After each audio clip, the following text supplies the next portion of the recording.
Well, yeah, it's worth noting that Chiang Kai-shek had been heavily involved with the narcotics traffic through a fellow by the name of General Tai Li. Tai Li, in turn, who was described sort of as Chiang Kai-shek's Himmler. He basically was Chiang Kai-shek's intelligence and internal security chief. The bulk of his organization was provided by a Shanghai narcotics and organized crime syndicate called the Green Gang, headed by a man named Tu Yue-sheng, so that, in essence, Chiang Kai-shek's national security apparatus was inseparable from the narcotics traffic in that part of the world. And in the United States, the China lobby here became heavily involved through people like General Albert Wiedemeyer and others with Chiang Kai-shek. Now, in Southeast Asia, the China lobby, not only in the Golden Triangle through the Kuomintang, but also eventually through representatives of the China lobby that got involved, that participated pivotally in the U.S. involvement in Vietnam, helped to bring the narcotics into the United States. Again, in Radio Free America number 24, we covered the evolution of the narcotics traffic in Southeast Asia at great length and the pivotal involvement of the Central Intelligence Agency in it. Now, it's worth noting also that as we looked at in Radio Free America number 24, the growth not only of the Sicilian mobs and the American syndicates' involvement in narcotics traffic, but also that of the Corsican syndicate themselves, the Union Corse, were spurred greatly by the Central Intelligence Agency, which used both organizations, as an anti-Castro cadre, anti-communist cadre in that part of the world. So that the original involvement of people like Lucky Luciano and the various Corsican gangsters, some of whom we're going to look at in our next Radio Free America, stems directly from their role as anti-Castro, anti-communist guerrillas for the Central Intelligence Agency. But the China lobby and their minions in Vietnam and the Kuomintang involvement in Burma, in Thailand, in the so-called Golden Triangle, and the long-standing involvement of Chiang Kai-shek's forces in the narcotics traffic are front and center here. One of the things we looked at in Radio Free America number 12, the third of our Aryan Nation series, was the evolution of elements of the China lobby into the Cuba lobby. The aforementioned William Pauley, mentioned in the chapter we just read, was a key figure who was involved with the China lobby, and then became one of the most vociferous advocates of Operation 40, the series of guerrilla raids carried out by the Central Intelligence Agency against Fidel Castro. It's worth noting, too, that we took a look at the involvement of members of the China lobby with the Aryan Nations milieu that we looked at in our Aryan Nations series. We took a look at Claire Chennault's American Volunteer Group and how their name was adopted by a proposed assassination squad run by Nelson Bunker Hunt, or financed by Nelson Bunker Hunt, in Texas and elsewhere. So the China lobby is inseparable from the things that we're looking at here, and in turn, elements of the China lobby, one of the things we looked at in Radio Free America number 11 was the involvement of China lobby figures in the assassination of President Kennedy. So again, the Kennedy assassination is one of the things which looms very, very large in the background of what we're talking about. Elements of the China lobby, and in turn, the China lobby's evolution from the MacArthur group that we looked at, the involvement of anti-Castro Cubans, the involvement of many of the members of the syndicates such as Santos Traficante, Carlos Marcello, and others, or probable involvement in the Kennedy assassination should not be overlooked here. One of the things that we should stress, perhaps with regard to the material that we're reading from Henry Kruger, we're going to try and spell as many of the names for you as we can, because some listeners have expressed confusion about how some of the names were spelled. But beyond that, we're not going to be able to go over every detail, to put it mildly, in these chapters. Kruger is a very, very dense writer. There are an awful lot of names and events that are going to crop up here. We are just not going to be in a position to stop and analyze every single one.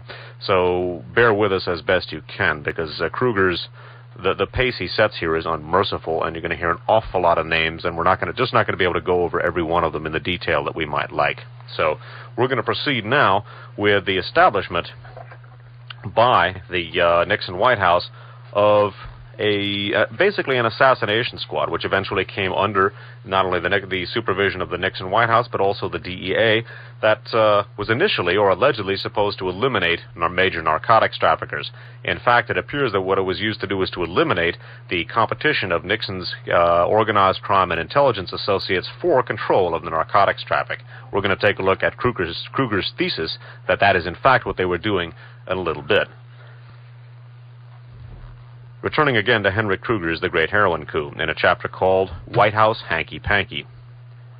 Never had Richard Nixon's White House staff been so preoccupied with narcotics matters as in the summer of 1971. They were obsessed with two projects, a new White House intelligence and enforcement unit as envisioned by the Houston Plan, and a comprehensive narcotics control apparatus similarly under direct presidential control. The two idées fixées converged in a conspiratorial and political criminal network of hitherto unimagined dimensions. That summer, the White House set up the Special Action Office for Drug Abuse Prevention alongside the Special Investigation Unit, otherwise known as the Plumbers. Several of the Plumbers also worked on narcotics affairs. The group's key figures included Egil Crow, Krogh, chief plumber, who followed John Ehrlichman, for whose law firm he had worked part-time, to the White House in 1968, within months of his graduation from the University of Washington Law School. He was named Deputy Assistant to the President for Law Enforcement, and within 3 years found himself in charge of both Nixon's narcotics and law enforcement campaign, and of the Plumbers Squad. His single-minded ambition surfaced in a declaration to the noted psychiatrist and narcotics expert, Dr. Daniel S. Friedman, when the latter refused to support one of Crow's programs. Quote, "Well, don't worry. Anyone who opposes us will destroy. As a matter of fact, anyone who doesn't support us will destroy." Crow would wind up in jail for the break-in at the office of Daniel Ellsberg's psychiatrist, Dr. Lewis Fielding. Walter Minnick, M-I-N-N-I-C-K, temporary plumber, a young graduate of Harvard Business School and a former agent of the CIA, who joined Crow's narcotics staff in the spring of 1971 and later helped draft the reorganization plan that created the DEA. John Caulfield, plumber, a former agent of the New York City Police Department's Bureau of Special Services, which specialized in narcotics and, quote, monitoring the activities of terrorist organizations, unquote. In the 1960 presidential campaign, he had been assigned to protect candidate Nixon in New York City. That and his close relationship with Nixon's personal secretary, Rosemary Woods, of 18.5-minute tape gap fame, gained him a foot in the door of the White House. Miles Ambrose, the former customs commissioner who was named head of the narcotics campaign's domestic strike force, he would later leave government service in disgrace. I would interrupt here that Miles Ambrose also represented the Rajneeshpuram organization in their recent difficulties, and a program about Rajneeshpuram, that a regular One Step Beyond program, is on permanent file at Davcor if you'd like to look at it, or listen to it, I should say. Continuing with Kruger's account here, and many of the people whose involvement both with, that he names as being involved both with narcotics enforcement and with Nixon's Plumbers Unit, that was the group which affected the Watergate break-in and precipitated the Watergate situation, or at least that aspect of it which appeared on the surface to the general public. G. Gordon Liddy, plumber, a former FBI agent whose narcotics intelligence job at the Treasury Department had been terminated only weeks prior to his recruitment by the White House for his outspoken lobbying against gun control legislation. Eventually, he would get 6 to 20 for his role in the break-in at the Watergate complex and 1 to 3 for the job at Fielding's office. Howard Hunt, plumber, a former CIA agent closely connected to the agency-trained Cuban exiles, many of whom had emerged from Santo Traficante's Cuban narcotics mafia. Hunt was employed as a special advisor on narcotics problems in Southeast Asia. In November of 1973, Judge John Sirica would sentence him to 2.5 to 8 years, reduced from an initial 35 for the Watergate break-in. Lucian Conein, C-O-N-E-I-N, a CIA agent, Ed Lansdale's right-hand man in Vietnam, and an expert on Southeast Asian narcotics centers in the Corsican Mafia. He was brought into the White House by his old buddy Hunt.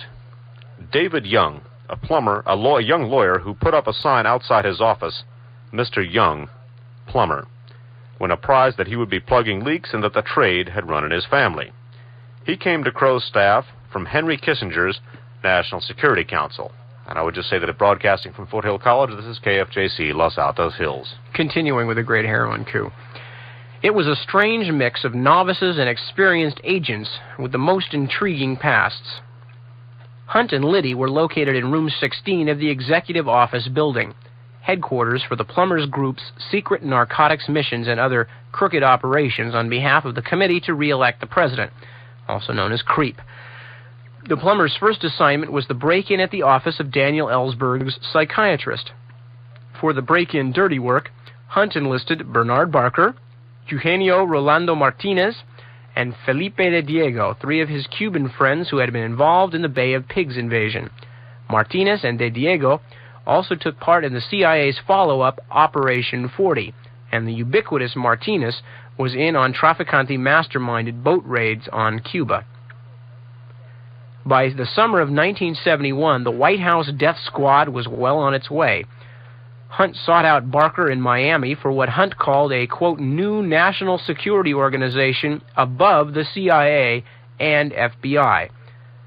Barker would assemble a force of 120 CIA-trained exiles for Operation Diamond, which, under cover of narcotics enforcement, would kidnap or assassinate political enemies. Barker signed up.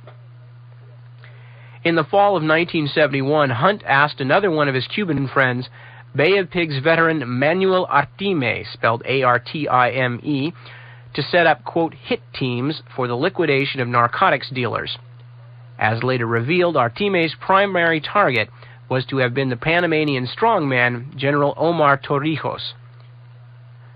Crow and his staff, meanwhile, tightened their grip on narcotics control. After the BNDD takeover, that's, by the way, is the Bureau of Narcotics and Dangerous Drugs, after the BNDD takeover of Customs International Jurisdiction, Crow pushed Bureau Chief John Ingersoll for results to feed Congress and the press. In September 1971, Crow was named to direct the newly formed Cabinet Committee on International Narcotics Control. In collaboration with the State Department, BNDD, CIA, and Henry Kissinger's office, the committee coordinated the international struggle against narcotics. State Department Narcotics Advisor Nelson Gross, chosen to supervise the joint actions, was later sentenced to 2 years for attempted bribery and income tax evasion. Egil Crow was less than satisfied with existing narcotics efforts, especially those of the CIA, whose intelligence reports, according to Ingersoll, were decisive for the work of the BNDD. Crow wanted the White House instead to handle the BNDD's intelligence work. Nixon's staff would then decide which drug traffickers to pursue.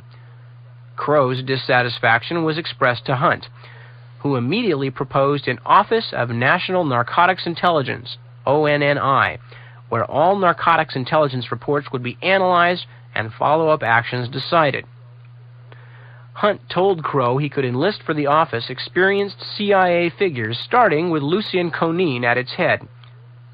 Nixon, however, chose William C. Sullivan instead.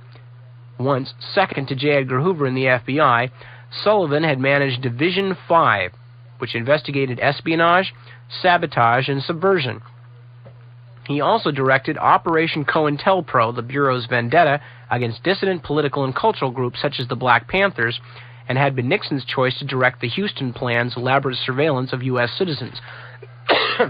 Houston in this case spelled H-U-S-T-O-N. Hunt, nevertheless, found a niche for his friend.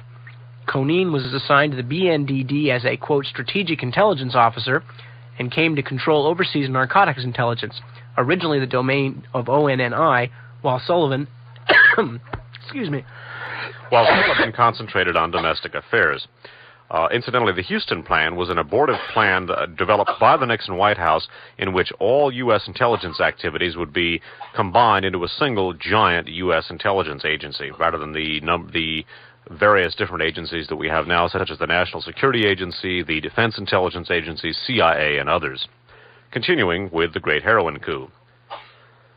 The White House now controlled narcotics intelligence at home and abroad, but that still wasn't enough.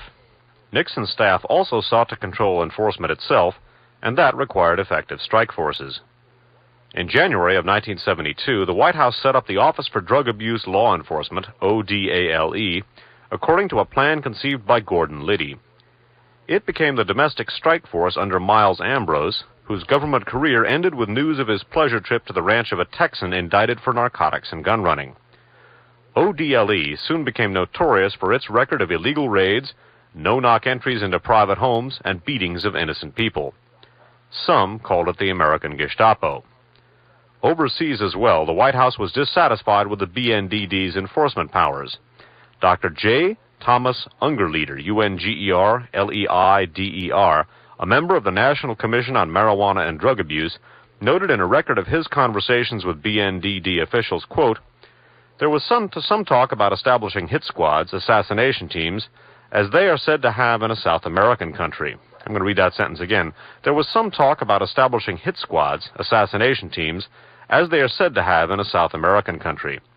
It was stated that with 150 key assassinations, the entire heroin refining operation can be thrown into chaos.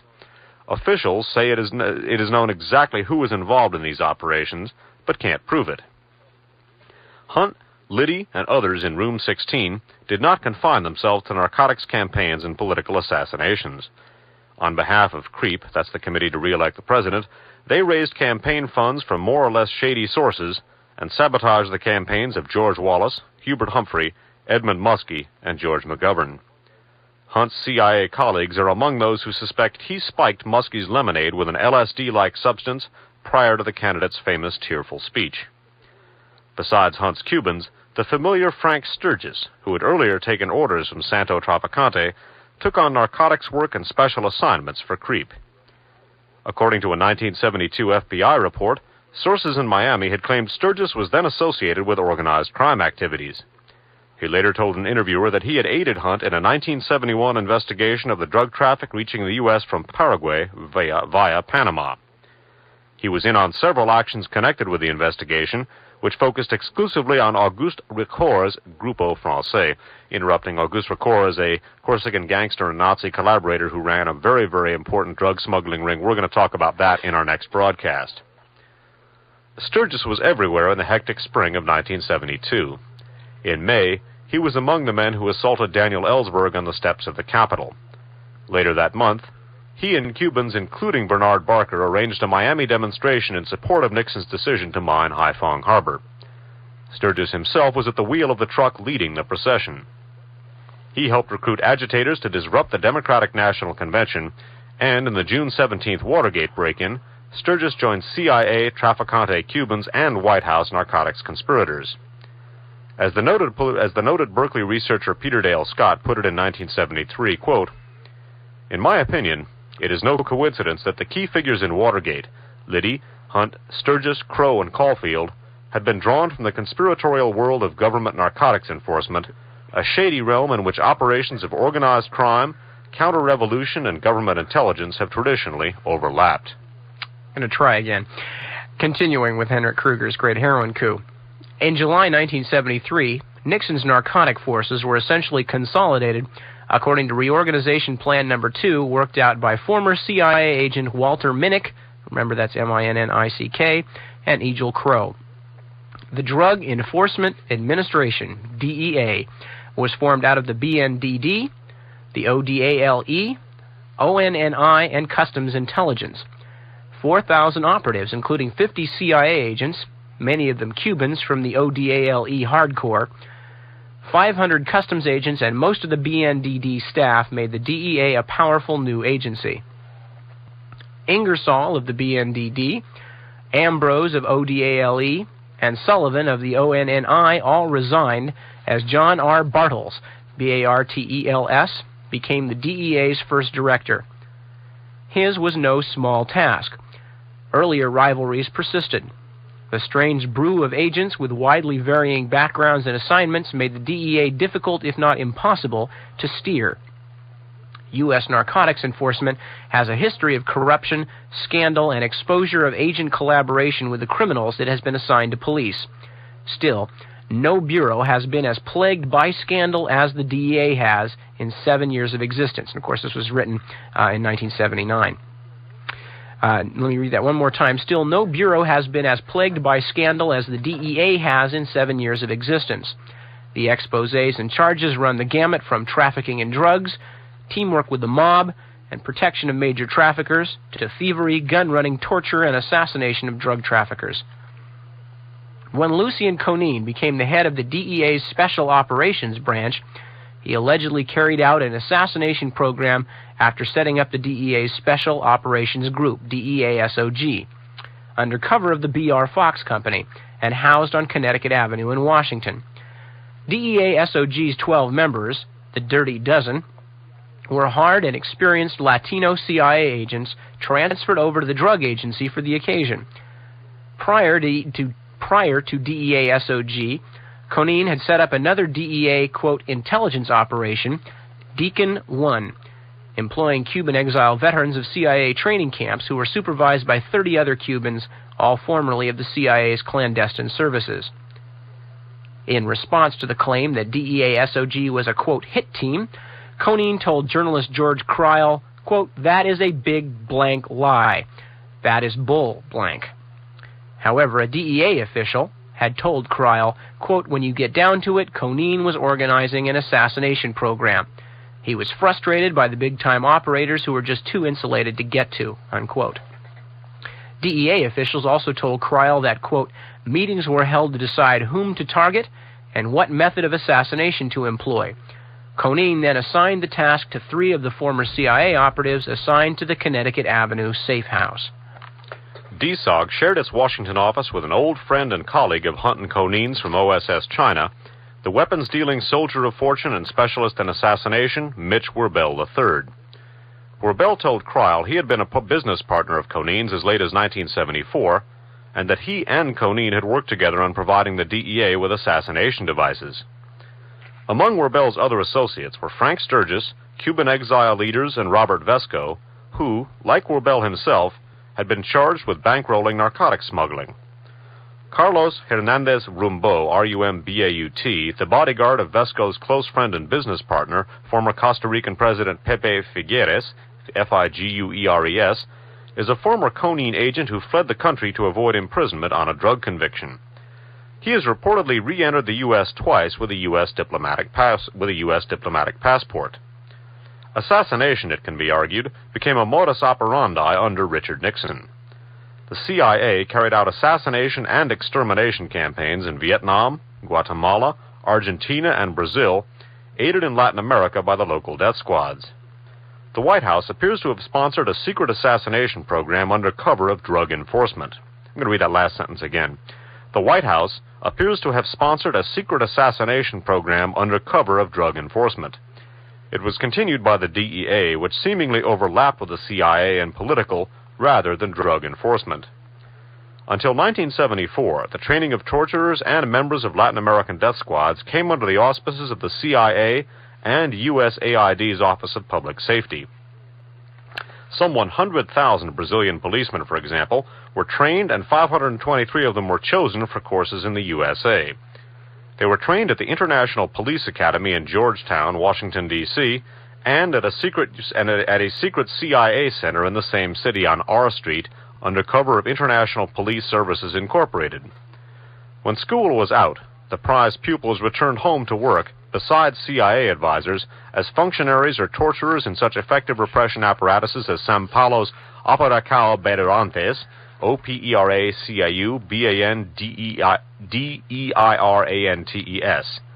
Many would moonlight with the death squads. After Tupamaro's guerrillas kidnapped and killed U.S. police advisor Dan Mitrione in Uruguay, Washington's School for Funding for Foreign Police came into the limelight and Congress cut off their funding. Nonetheless, the training program and direct assistance and supervision continued. A 1976 investigation authorized by Senator James Abourezk revealed that the U.S. torture academies had not in fact been completely closed down. According to Jack Anderson, Abourezk found such a school had been in operation since 1974 in Los Fresnos, Texas, at the site of a former bomb school. Another journalist, William Hoffman, later confirmed the existence of a school for torture in Los Fresnos, which had since moved to Georgia, where it was known as the Law Enforcement Training Center. Interestingly, Conine's friend Wirbel runs his own large training center in Georgia, the Farm. It's used for, among other things, the training of law enforcement officers. Continuing. Much of the old police support apparatus was simply transferred to AID's International Narcotic Control Program. By the way, AID is Aid for International Development. AID's International Narcotics Control Program, otherwise known as INC, which really spelled DEA. In 1974, the DEA had some 400 agents in Latin America, or roughly the number of advisors recalled from the OPS program. Inc.'s budget for technical equipment abroad, meanwhile, jumped from $2.2 million in 1973 to $12.5 million in 1974.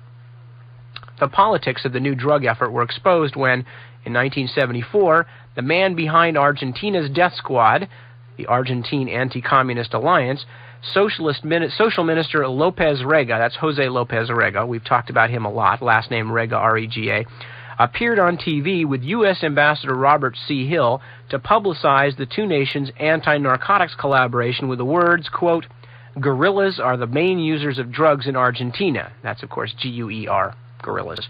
Guerrillas are the main users of drugs in Argentina, therefore the anti-drug campaign will automatically be an anti-guerrilla campaign as well, unquote. It is striking how close the various extermination and repression campaigns have been to the narcotics traffic. The Mayo Army, deployed by the CIA in Laos, smuggled large quantities of opium. López Rega and his Argentine AAA henchmen were eventually exposed as keys to a cocaine ring. One of the chief AAA hatchet men, François Chiappe, was a lieutenant in the Record David heroin network. Cutting in, by the way, Dave already mentioned Auguste Record, and Christian David was an affiliate of his who also had links to various Western intelligence agencies, notably France and the United States. Paraguay's most ruthless high-ranking officers were exposed as heroin profiteers. Christian David took part in extermination campaigns in Argentina, Brazil, and Uruguay. Operação Bandeirantes chief Sergio Fleury and several of his colleagues pocketed large protection payoffs. Fleury's number 2 man in the Sao Paulo death squad, Ademar Augusto de Oliveira, alias Fininho, fled to Paraguay after he was charged with murder. There, under the name Irineu Bruno da Silva, he worked for the Record gang. I'm going to give you that guy's name real quickly and spell them for you. First is Operação Bandeirantes chief Sergio Fleury, F-L-E-U-R-Y.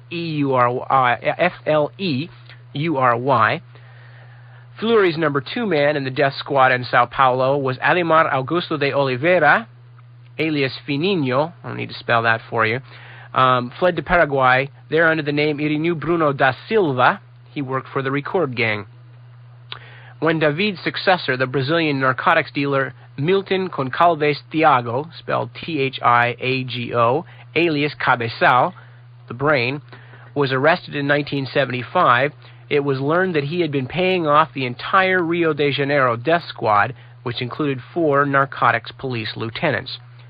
And finally, as we go to press, we learn that the dictator Pinochet assumed control of Chile's cocaine trade, then turned it over to his secret police, DINA, D-I-N-A, which shared the profits with its Cuban exile henchmen. The political violence set in motion by the White House narcotics offices ran smoothly. But what of actual drug enforcement? From its inception, it focused on dismantling the French narcotics network. When that was done, America would be free of the heroin plague, or so said Nixon and his staff.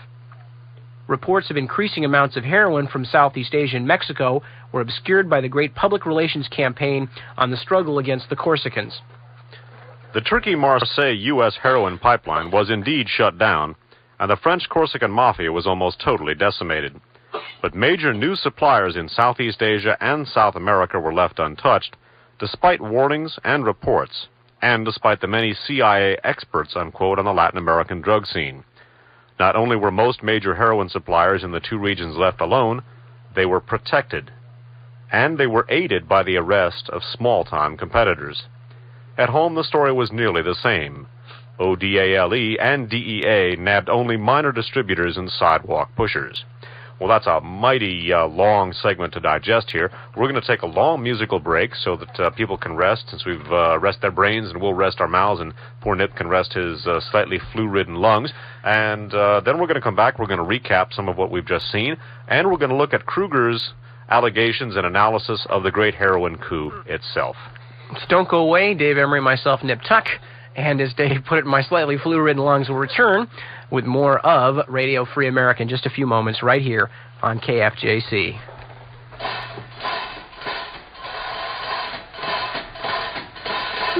And we are back. This is Nip Tuck with Dave Emery in the studios at KFJC. Going back to Radio Free America, we heard the Newport Rebels and a Charles Mingus song, Mysterious Blues. Great song. And after that, there's a specific reason why I played that long choral piece. Those of you out there who are classical music aficionados will recognize the... Get back to the stuff here. We've got lots more to talk about tonight. We're going to be continuing readings from the Great Heroin Coup, and we are going to be following up on the subject of the heroin coup itself, which was the point at which the Nixon White House and their special involvement in the drug trade, how they basically infiltrated the drug trade, how they used the special White House team, the plumbers, much of which also wound up operating in the Watergate case, to lapse over into the founding of the DEA, and in fact made the DEA a de facto murder and enforcement unit, and the Drug Enforcement Administration enforcing almost in the sense of mafia enforcers, to essentially rub out the old French and Turkish and Corsican heroin traffic, and essentially swing it over to the Lansky syndicate coming out of Asia and running through the Lansky holdings in Central America and South America and the Caribbean and up into the United States. So between a rather short period of time during the Nixon administration, this was accomplished, and as we talked about, not the least important factor is that Richard Nixon himself was already strongly connected to organized crime, and the fact that his own administration's previously unseen, something like this had never been seen before, that his administration's dealings in the drug trade should result in a massive windfall for the Lansky syndicate and people who are already involved as organized crime people in helping the Nixon administration pursue their covert political agenda. Again, it stretches coincidence a little bit too far for those of us who have been studying this kind of stuff to believe, in fact, it was coincidence. Now, again, the important part about the assassination team put together by the Nixon White House under a fellow named Lucien Conein was that most of the people involved in it were not only, quote, former CIA agents, but specifically there were very, very strong connections between this group and the anti-Castro Cuban exile community from the Bay of Pigs, which in turn was very much linked to syndicate elements involved and CIA elements involved in the narcotics traffic itself. Beyond that, this alleged anti-narcotics assassination team was heavily involved in the Latin American terror scene. Many of the same elements worked in conjunction with CIA in Latin America. So what we have is the Nixon White House putting together an assassination team allegedly to eliminate the international narcotics traffic. In effect, this assassination team functions as an extension of the U.S. intelligence system. Most of its agents are, quote, former, unquote, intelligence agents who appear to have been simply infiltrated into the DEA or the various Nixon White House drug enforcement bodies, because there were a number of them, in order to not eliminate the narcotics traffic, but to corner it, as we're about to look at, for the Nixon-associated organized crime and intelligence elements which have emerged so prominently in the story of the evolution of the narcotics traffic. We're talking Cuba lobby here, we're talking China lobby, we're talking Syndicate, Lansky, and Sicilian. And we're going to take a look now at Henrik Kruger's analysis of how this assassination team was employed. We're going to read now the 21st chapter of The Great Heroin Coup by Henrik Kruger, called The Coup. Now, as the introductory remarks here are going to indicate, the thesis here that Kruger is developing is hypothetical. I agree with his thesis. I think his information is quite compelling, but he makes it clear that this is his interpretation of the events. The facts we've just laid out in the previous two chapters, here is how Kruger interprets those facts. This chapter contains my personal interpretation of the Great Heroin Coup. Errors are possible on any or all points, inasmuch as the clandestine operations treated in this book transpire in a closed world infested with lies and cover-ups. There will always be loose ends. The coup itself, which transferred control over the heroin gold mine from one part of the world to another, I regard as a fact of life. Similarly, do I regard the involvement of elements of the White House staff. Just how high up it went, the reader can decide for him or herself. Many of the many heretofore mentioned details in the coup's planning and execution, I find the following essential. 1. Prior to the coup, Lansky syndicate narcotics boss Santo Traficante Jr. had made the necessary arrangements in Southeast Asia and Mexico, and had started a war with the Corsican Mafia. Traficante's old partner, the CIA, had long since assumed control over Southeast Asia opium smuggling following Ed Lansdale and Lucien Conin's defeat of the local branch of the Corsican underworld. In 1971, when the coup's execution was seriously underway, Cuban exiles, a group with which Traficante enjoyed a unique rapport, appeared in the White House's mysterious narcotics operation. They were tied especially to Conin and E. Howard Hunt. Through a succession of bureaucratic reorganizations, the White House assumed control over narcotics intelligence and enforcement. U.S. narcotics officials waged an all-out war against the Corsicans' Turkey-Marseille USA network, while warnings of a serious heroin threat from Southeast Asia were all but dismissed. When the Corsican Mafia was neutralized, the narcotics enforcement apparatus was suddenly reorganized as the DEA, and shortly thereafter, heroin began flowing into the United States from Southeast Asia and Mexico. The CIA-infiltrated DEA grabbed control of Latin America's political repression apparatus, was accused of protecting major narcotics dealers, and was exposed as an accomplice to gun-running financed with the profits from the narcotics traffic.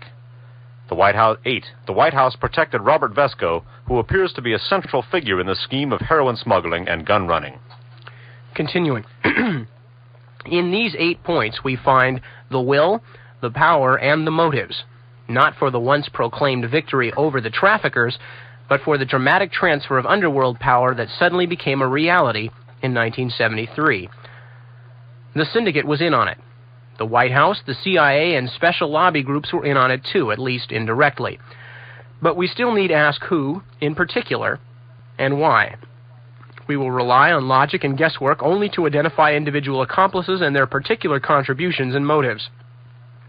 Let us consider the Lansky Syndicate, represented by Santo Traficante and his Cuban narcotics mafia. In addition to motives he might have shared with the CIA, Traficante had many other reasons to take part in the heroin coup. First, it meant cheaper heroin deliveries and therefore greater profits. Second, he wanted the Corsicans out because, behind his and the rest of the syndicate's backs, they had begun setting up their own U.S. distribution network. Finally, Traficante's drug mob did not want to see a repeat of BNDD Operation Eagle, U.S. Drug Enforcement's last effective raid against his network. What were the possibilities for Traficante's playing an active role in the coup's execution, apart from preparation of the Southeast Asia and Mexico-based networks? Without help from the CIA and powerful lobbies, his chances were slim. With their assistance, he could infiltrate the narcotics nerve center, the White House. Here we might discuss just who, in fact, helped him. If it is true that Traficante fought the Corsicans so bitterly from 1971 on, how can it be that Marcel Beauquin and his shrimp boat were seized in February 1972 with 425 kilos of pure heroin en route to Traficante in Florida? There is only one explanation, which Beauquin himself offered in court, that Beauquin was set up by his American client. How else can the unprecedented seizure by French customs following a tip from the CIA be explained? If it was a plot to exhaust the stocks of the remaining French heroin rings and thereby cause panic among the Corsicans, then it worked. How guilty was Richard Nixon, who presided over the heroin coup? Personally, I believe that under strong pressure he was a more or less willing tool, rather than the force behind it all.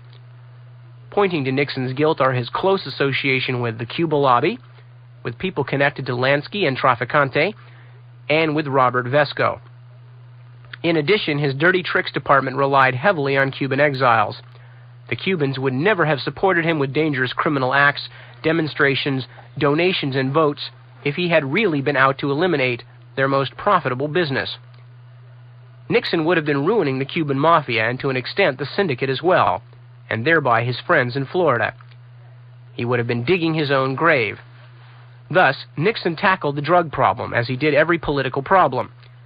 He followed the path of least resistance, and that meant ignoring his criminal allies in Florida and Southeast Asia while he hounded the Corsicans, who had no constituency, to death.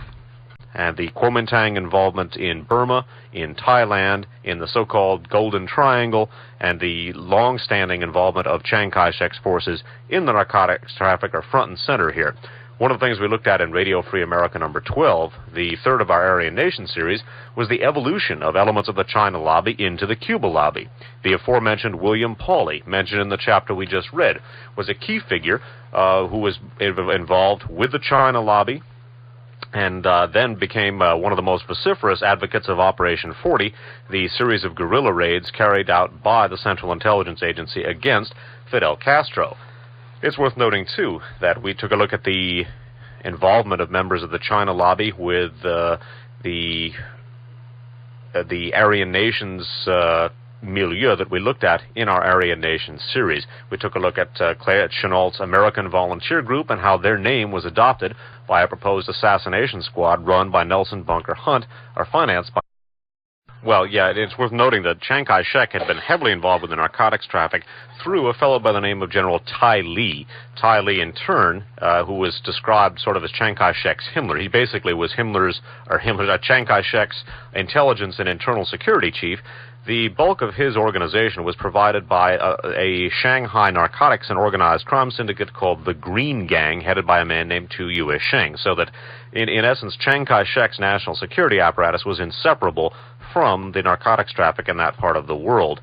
And in the United States, the China lobby here became heavily involved through people like General Albert Wiedemeyer and others with Chiang Kai-shek. Now, in Southeast Asia, the China lobby, not only in the Golden Triangle through the Kuomintang, but also eventually through representatives of the China lobby that got involved, that participated pivotally in the U.S. involvement in Vietnam, helped to bring the narcotics into the United States. Dense writer, there are an awful lot of names and events that are going to crop up here. We are just not going to be in a position to stop and analyze every single one, so bear with us as best you can, because Kruger's the pace he sets here is unmerciful, and you're going to hear an awful lot of names, and we're just not going to be able to go over every one of them in the detail that we might like. So we're going to proceed now with the establishment by the Nixon White House of basically an assassination squad, which eventually came under not only the supervision of the Nixon White House, but also the DEA, that was initially or allegedly supposed to eliminate major narcotics traffickers. In fact, it appears that what it was used to do was to eliminate the competition of Nixon's organized crime and intelligence associates for control of the narcotics traffic. We're going to take a look at Kruger's thesis that that is in fact what they were doing in a little bit. Returning again to Henry Kruger's The Great Heroin Coup in a chapter called by Nelson Bunker Hunt in Texas and elsewhere. So the China lobby is inseparable from the things that we're looking at here, and in turn, elements of the China lobby, one of the things we looked at in Radio Free America number 11 was the involvement of China lobby figures in the assassination of President Kennedy. So again, the Kennedy assassination is one of the things which looms very, very large in the background of what we're talking about. Elements of the China lobby, and in turn, the China lobby's evolution from the MacArthur group that we looked at, the involvement of anti-Castro Cubans, the involvement of many of the members of the syndicates such as Santos Traficante, Carlos Marcello, and others, or probable involvement in the Kennedy assassination, should not be overlooked here. One of the things that we should stress, perhaps with regard to the material that we're reading from Henry Kruger, we're going to try and spell as many of the names for you as we can, because some listeners have expressed confusion about how some of the names were spelled, but beyond that, we're not going to be able to go over every detail, to put it mildly, in these chapters. Kruger is a very, very... Again, in Radio Free America number 24, we covered the evolution of the narcotics traffic in Southeast Asia at great length, and the pivotal involvement of the Central Intelligence Agency in it. Now, it's worth noting also that as we looked at in Radio Free America number 24, the growth not only of the Sicilian mobs and the American syndicates' involvement in narcotics traffic, but also that of the Corsican syndicate themselves, the Union Corse, were spurred greatly by the Central Intelligence Agency, which used both organizations, as an anti-Castro cadre, an anti-communist cadre in that part of the world. So that the original involvement of people like Lucky Luciano and the various Corsican gangsters, so some of whom we're going to look at in our next Radio Free America, stems directly from their role as anti-Castro, anti-communist guerrillas for the Central Intelligence Agency. But the China lobby and their minions in Vietnam